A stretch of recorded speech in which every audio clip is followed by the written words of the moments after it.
Je l'ai dit au début, il s'agit d'informer l'opinion de nos positions, comme nous avons l'habitude de le faire, pour que certains problèmes que nous relevons et qui sont nécessaires à la conduite du processus électoral transparent, équitable, équilibré, qui soit une réelle compétition électorale, que ces problèmes-là soient réglés. Voilà pourquoi, régulièrement, nous allons vous inviter et vous communiquer ce que nous avons relevé d'important dans le processus électoral. Et après, évidemment, nous répondrons volontiers aux questions d'éclaircissement, de clarification de certaines positions qui ont été expliquées. Je vous remercie. Merci, Monsieur le Président. Je vais tout de suite vous donner lecture de la déclaration liminaire de cette conférence de presse. Suite à cela, la parole vous sera donnée pour poser des questions, si nécessaire. Merci. Déclaration liminaire. L'ANC demeure préoccupée par la fin de mandat de l'Assemblée nationale, le respect de la Constitution, le découpage électoral et le fichier électoral. L'objet de la présente conférence de presse est d'éclairer l'opinion nationale sur les principaux enjeux de l'heure en relevant les circonvolutions auxquelles se livre le pouvoir en place pour perpétrer un énième coup de force électoral au lieu de favoriser pour une fois une amélioration effective du cadre électoral de notre pays. L'Alliance nationale pour le changement ANC est vivement préoccupée par la fin du mandat de l'Assemblée nationale le 31 décembre 2023. En effet, cette situation rend illégitime et illégal le gouvernement actuel qui est issu de la majorité parlementaire et qui ne peut plus désormais mener aucune action ou prendre une décision majeure qui ne provienne d'un consensus de la classe politique. L'ANC veut aussi, en raison de la tournure que prennent les questions de découpage électoral et du fichier électoral, attirer l'attention du gouvernement sortant de la classe politique sur l'impérieuse nécessité de s'en tenir au strict respect de la Constitution et des lois de notre pays. 1. La fin de mandat de l'Assemblée nationale emporte la caducité de la majorité parlementaire et subséquemment celle du gouvernement. Le mandat des députés de la 3e législature a pris fin le 31 décembre 2023. Conformément à l'article 52 de la Constitution, les élections législatives auraient dû se tenir dans les 30 jours précédant l'expiration du mandat des députés. Ce qui veut dire, en clair, entre le 1er et le 31 décembre 2023. La non-tenue des législatives dans les délais constitutionnels enlève aux députés la légitimité que leur a confiée le peuple et rend caduque la majorité parlementaire ainsi que le gouvernement issu de cette majorité, lesquels, tous les deux, perdent également toute légitimité.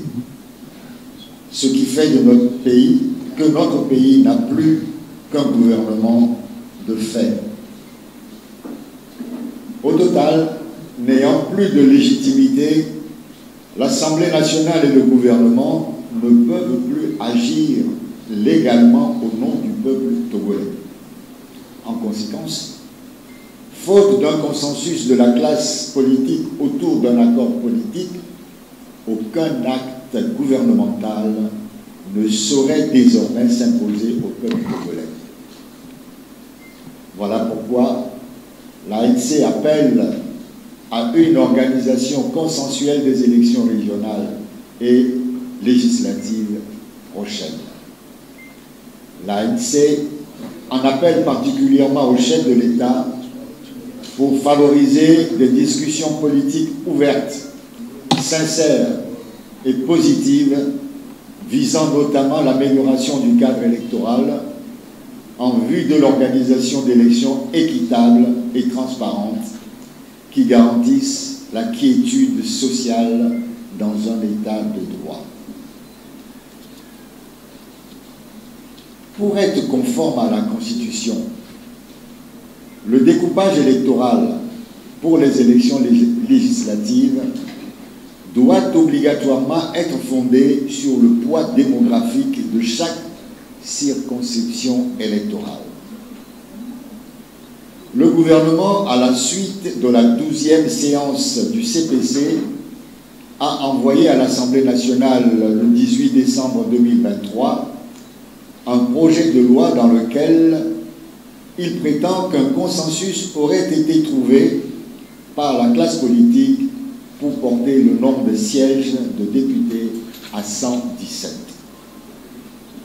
Ceci ne correspond nullement à la réalité, puisque l'ANC, par lettre en date du 18 décembre 2023, adressée au ministre de l'Administration territoriale, de la décentralisation et du développement territorial, faisant comprendre à celui-ci que la demande faite aux partis politiques de faire des propositions de découpage était inopportune, car le découpage proprement dit ne doit être effectué qu'une fois le nombre de députés fixé à travers une loi organique, conformément à la Constitution. Dans sa lettre, l'ANC a rappelé qu'il faudra déterminer le quotient de représentativité nationale des députés une fois que leur nombre aura été fixé. L'ANC a appelé à la mise en place, au sein du CPC, d'une commission à laquelle elle se propose d'être membre pour examiner la proposition de découpage du gouvernement afin de contribuer aux aménagements éventuels permettant d'assurer la conformité avec les dispositions constitutionnelles. Rappelons que le 4 décembre 2023, l'ANC a saisi la CNDH pour qu'elle constate la violation des droits de l'homme qui découle du découpage électoral en vigueur. Contre toute attente, cette requête est rejetée au motif qu'elle contiendrait des propos outrageants vis-à-vis de l'administration, pourtant auteur des violations des droits des citoyens ainsi que de la Constitution. Rappelons en outre qu'en réponse à une requête sur la même question introduite par le Front citoyen Togo Debout, une organisation de la société civile, la même CNDH a, dans sa décision rendue le 22 décembre 2023, se basant fondamentalement sur l'étude de l'ANC, affirmé, je cite, « Les préoccupations relatives au découpage en vigueur sont réelles et récurrentes. » On comprend dès lors qu'un nouveau découpage devient inévitable et devra nécessairement respecter la loi. Il importe de noter toutefois que la CNDH a visiblement biaisé sa recommandation en appui à ses conclusions quant au nouveau découpage. En effet, tout en reconnaissant et en justifiant le bien fondé du critère démographique qui permet de respecter les articles 2 et 11 de la Constitution, la CNDH tente subrepticement d'exhiber le critère géographique qu'elle propose de combiner avec le critère démographique sans pouvoir en donner aucune base légale ni constitutionnelle parce qu'il n'y en a pas. La référence faite aux découpages électoraux d'autres pays n'est pas recevable, d'autant plus que ces découpages reposent sur les lois des différents pays. Au Togo, les critères géographiques et communautaires sont pris en compte au Parlement par le Sénat, qui est l'émanation des collectivités territoriales. Voilà pourquoi l'ANC demande à l'ensemble de la classe politique togolaise de faire un examen approfondi de la Constitution togolaise en la matière avant d'avancer des propositions qui sortent du droit en laissant entiers les problèmes d'inégalité et d'iniquité que le nouveau découpage électoral doit permettre de régler. En réalité, la proposition « Une commune, un député » que veulent nous vendre le RPT Unir et ses amis viole la constitution de notre pays puisque les 117 communes n'ont pas le même poids démographique. Si une telle proposition venait à être retenue, cela signifierait que ceux qui accompagnent le régime dans la propension à violer les lois de la République, ce qui créerait encore plus de disparités dans le découpage et cristalliserait la création de Bantoustan en terre togolaise, comme dans le système d'apartheid jadis en Afrique du Sud. Le fichier électoral manque de fiabilité et demeure inconstitutionnel du fait du refus de la CENI d'inscrire des milliers de citoyens, consacrant ainsi une violation flagrante de leurs droits. L'ANC continue de réclamer que la CENI revienne enregistrer les nombreux concitoyens qu'elle a abandonnés sans les enrôler en violation des articles 44 et 45 du Code électoral afin d'établir un fichier électoral correct et consensuel. On se souvient que la CENI avait invoqué faussement un standard international pour refuser d'enrôler des milliers de personnes qui étaient dans les files d'attente quand la CENI a arrêté l'opération en signifiant qu'elle a déjà enregistré la moitié de la population. Or, à l'épreuve de ce standard et selon les statistiques de la CENI elle-même, plus de la moitié de la population ont été enregistrées dans toutes les régions à l'exception de la région maritime, pour laquelle ces statistiques font ressortir qu'il manque au moins 22 470 personnes, confère le tableau ci-dessous pour atteindre la fameuse norme internationale. On va s'arrêter un tout petit peu sur ce tableau qui fait ressortir que dans la région maritime, par rapport aux normes internationales, selon la CENI, estimée à 1 767 496, nous avons un déficit de 22 470 personnes à inscrire dans la région maritime. Quand on va dans la région des plateaux, ce n'est plus le cas. Il y a un excédent de 73 437. pendant que dans la région maritime, on refuse d'enrôler les citoyens dans la région des plateaux sur la base des normes. C'est comparé par rapport aux normes invoquées par la CENI. Quand on va dans la région centrale, c'est 31 259. Dans la région de la Cara, ça bat tous les records, c'est 53 000.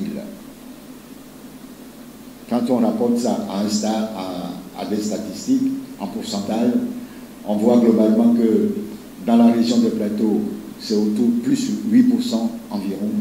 Dans la région centrale, plus 7% environ. Et dans la région de la Cara, plus 11%, pour redescendre à 3% dans la région des savanes. Voilà la réalité. Vous aurez le tableau vous-même et vous pourrez en juger. L'ANC, sur le sujet, a saisi le 5 janvier 2024 la CNDH pour qu'elle constate cette violation par la CENI du droit des citoyens à figurer sur la liste électorale et à se porter candidat aux élections. Achat de conscience et autres actes de corruption. L'ANC constate avec réprobation que les dirigeants du parti RPT UNIR, le chef de l'État lui-même en tête, ont pris d'assaut l'ensemble du territoire et se livrent à des activités de corruption et d'achat de conscience par la distribution de vivres et de non-vivres à des populations paupérisées à dessein et survivant dans la misère et le dénuement. L'ANC dénonce et condamne ces actes répréhensibles qui sont prévus et punis par la loi en période de pré-campagne et de campagne électorale. L'ANC appelle les populations togolaises à demeurer vigilantes pour ne pas se faire berner par ce régime prédateur qui pense pouvoir acheter des Togolaises et des Togolais avec un bol de riz et une boîte de sardines à huile après les avoir affamés pendant plus de 60 ans. Modification unilatérale des lois et règlements électoraux à moins de 6 mois des élections. L'ANC rappelle que la Convention de la CEDEAO sur la démocratie et son protocole additionnel auquel le Togo est parti impose, je cite, qu'à 6 mois des élections, il n'est pas possible de changer les lois sur les élections à moins d'avoir le consensus de tous les acteurs. Je relis cette partie. Qu'à 6 mois des élections, il n'est pas possible de changer les lois sur les élections à moins d'avoir le consensus de tous les acteurs. L'ANC engage les autorités togolaises à prendre leurs responsabilités pour ne plus violer les textes et les principes de la CEDEAO, comme ce fut le cas en 2019, lorsque, en pleine campagne électorale pour les élections communales, la loi sur la décentralisation a été révisée et adoptée à l'Assemblée nationale par le seul parti RPT UNIR et ses amis, puis aussitôt promulguée et mise en vigueur. Institutions, prisonniers politiques, exilés volontaires ou contraints plutôt, libre exercice des activités des partis politiques sur l'ensemble du territoire national.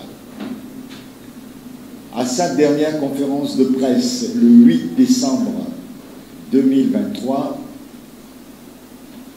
l'ANC a également exprimé des préoccupations relatives à la situation d'illégitimité et d'illégalité l'égalité des institutions de notre pays, notamment celles concernées par les processus électoraux.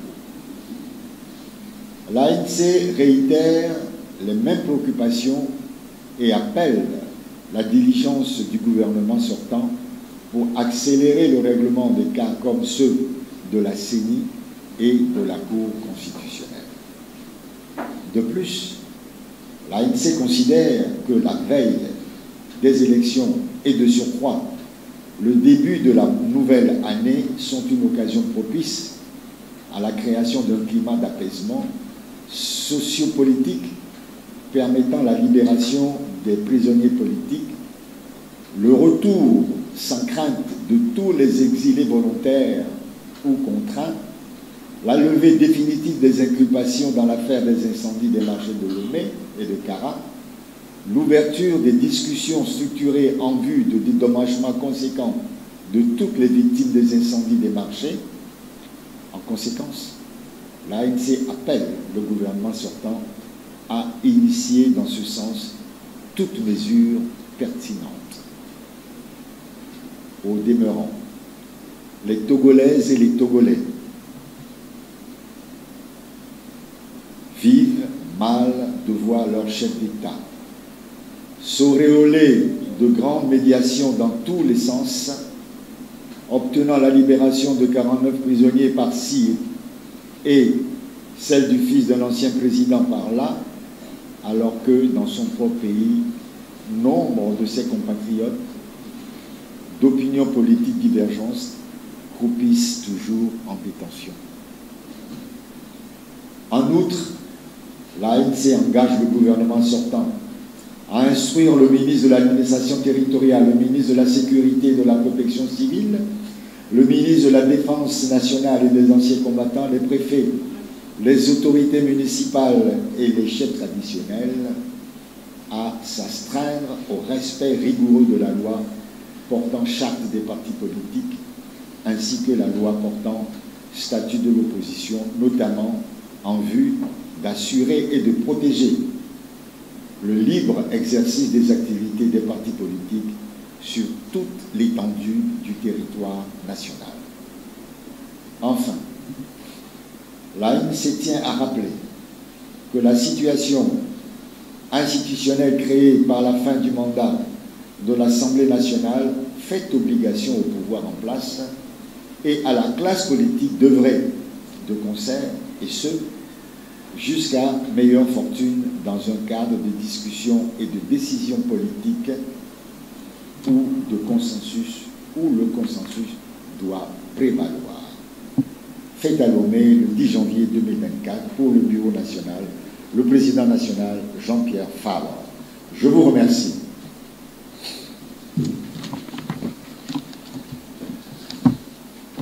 Nous allons ouvrir une première liste de questions.